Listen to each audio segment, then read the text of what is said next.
पिछड़ा बोला, ईबीसी हो, अति दलित हो, अगर आप अपर कास्ट के नहीं हो तो आप सेकंड क्लास सिटीजन हो। इनको भी जोड़ सकते हो। और ये फोटो अभी मैंने देखी थी, मुझे बहुत अच्छी लगी।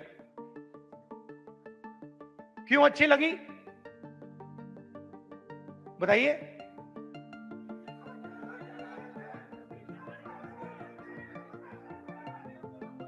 क्योंकि जो इनकी पत्नी है और इनके बीच में समानता है,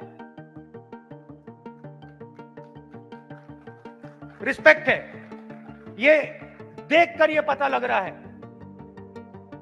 कि रिस्पेक्ट है। आप 70-80 साल पुरानी किताब को नहीं पकड़ रहे हो, आप हजारों साल पुरानी विचारधारा की रक्षा कर रहे हो। आप में से, इस भीड़ में से कितने लोग स्टॉक मार्केट में पैसा डालते हैं? हाथ उठा के दिखाइए। अब ये देखिए, घूम के देखिए, यहां पे 1% से कम लोग स्टॉक मार्केट से कम। अगर यहां 100 लोग हैं तो एक हाथ उठ रहा है। तो ये स्टॉक मार्केट आपका औजार नहीं है। इसमें अनलिमिटेड पैसे बने, मगर इसका फायदा आपको नहीं मिला।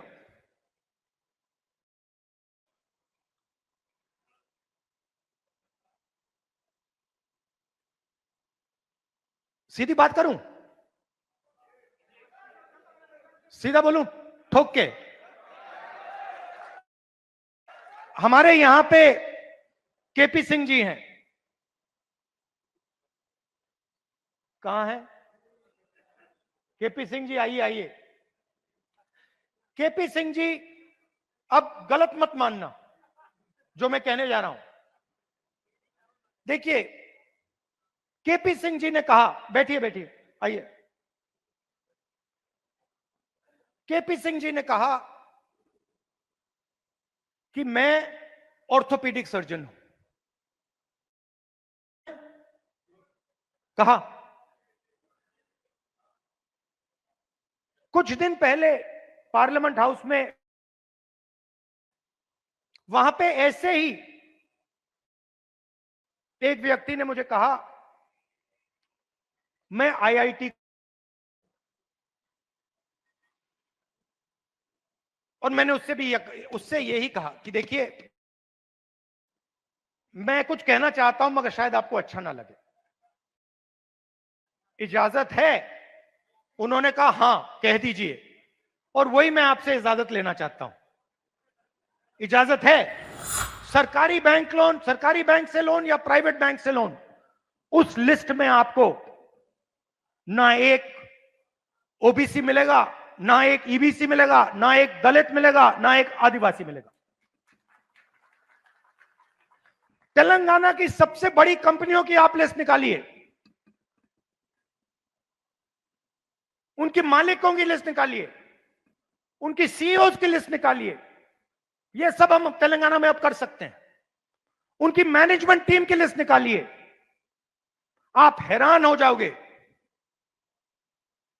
मैनेजमेंट में, सीईओ की लिस्ट में, मालिकों की लिस्ट में आपको ईबीसी, ओबीसी, दलित, अति दलित, आदिवासी कहीं नहीं मिलेंगे, है ही नहीं।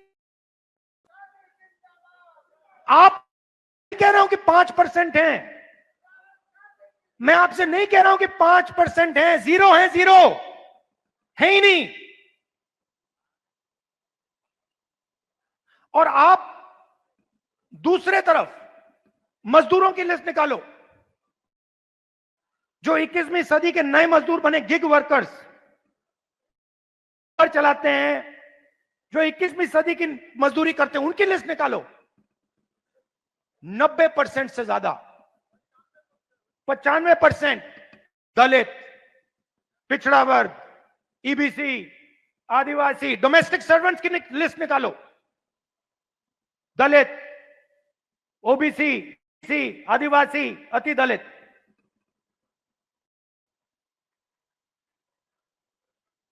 और मैं सिर्फ कंपनियों की बात, मैं अस्पतालों की बात कर रहा हूं, शिक्षा के सिस्टम की बात कर रहा हूं, सरकार की बात कर रहा हूं, कॉर्पोरेट इंडिया की बात कर रहा हूं। जहां भी आप देखो, आप हुई नहीं।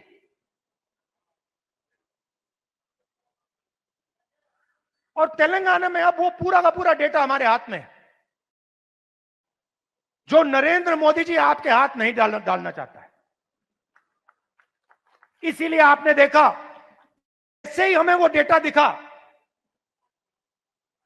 हमने रिजर्वेशन को बढ़ा दिया।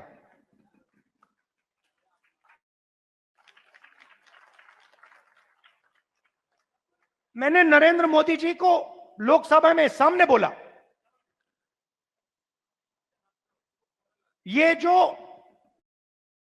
रखी है 50% रिजर्वेशन की, इसको अगर आप नहीं तोड़ोगे, तोड़ के गिरा के फेंक देंगे। और दूसरी बात, इस देश के दलितों को, पिछड़ों को, ईबीसी, ओबीसी, आदिवासी, गरीब जनरल कास्ट के लोगों को पता लगना चाहिए कि इस देश की सच्चाई क्या है, कि 5% लोग,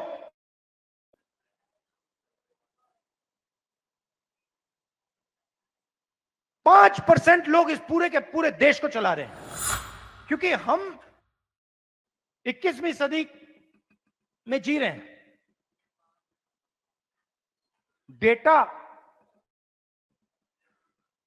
डेटा की सदी है, सब लोग डेटा की बात करते हैं।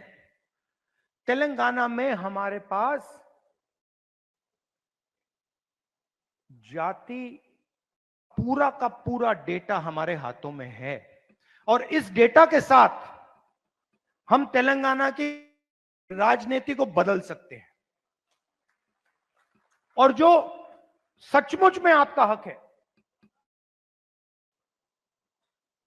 जाति जनगणना के माध्यम से वो हम आपको दिलवा सकते हैं। और सीधी सी बात है, बहुत सारे लोग कहते हैं कि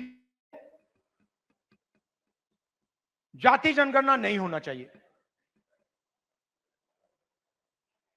मोहन भगवत जी कहते हैं जाति जनगणना नहीं होना चाहिए।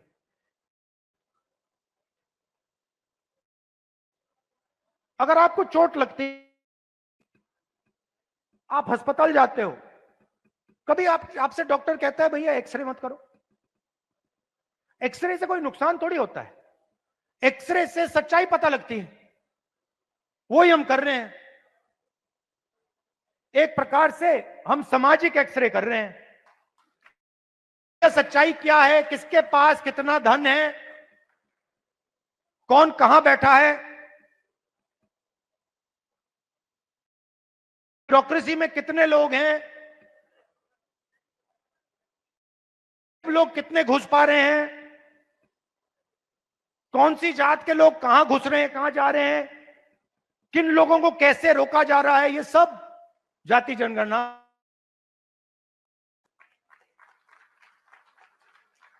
तो ये एक क्रांतिकारी कदम है, क्रांतिकारी कदम है। इसीलिए आरएसएस और बीजेपी इसको रोकना चाहते हैं। इसको अब दुनिया की कोई शक्ति है।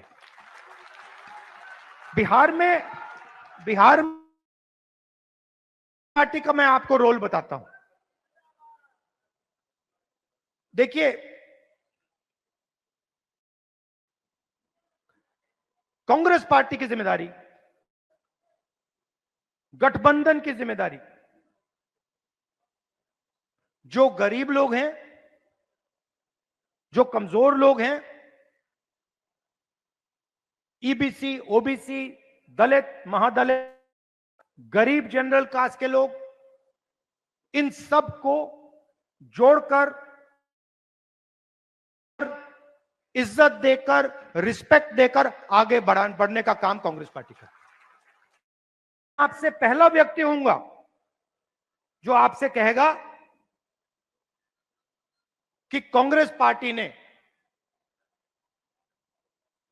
पहले काम करना चाहिए था जिस गति से काम करना चाहिए था, जिस मजबूती से बिहार में काम करना चाहिए था, वो हमने नहीं। और हम अपनी गलती से समझे हैं और अब हम बिना रुके पूरी शक्ति के साथ जो बिहार के कमजोर लोग हैं, बिहार के गरीब लोग हैं, छोटी जात, छोटी अलग अलग जो ओबीसी, ईबीसी, दलित के लोग हैं, उन सब को हम लेकर एक साथ हम आगे बढ़ेंगे। कुछ दिन पहले हमने अपने डिस्ट्रिक्ट प्रेसिडेंट्स चुने और मैं ये नहीं कहूं, मगर ये एक जरूरी कदम है। पहले हमारे डिस्ट्रिक्ट प्रेसिडेंट्स की लिस्ट में 2/3 अपर कास्ट के लोग, अब हमारी नई डिस्ट्रिक्ट प्रेसिडेंट्स की लिस्ट में 2/3 ईबीसी, दलित, पिछड़ा वर्ग, माइनॉरिटी के हैं। और अगर आप हमारे वर्किंग प्रेसिडेंट्स को देखें तो यह बात और भी गहराई से हुई है। मैंने और खारगे बिहार की टीम को साफ बता दिया है कि आपका काम के गरीब जनता की रिप्रेजेंटेशन का काम। द वायर के और वीडियोस देखने के लिए सब्सक्राइब करें और बेल आइकन पर क्लिक करें। स्वतंत्र पत्रकारिता की आर्थिक मदद करने के लिए डिस्क्रिप्शन में दिए गए लिंक पर जाएं और अपनी राशि चुनें।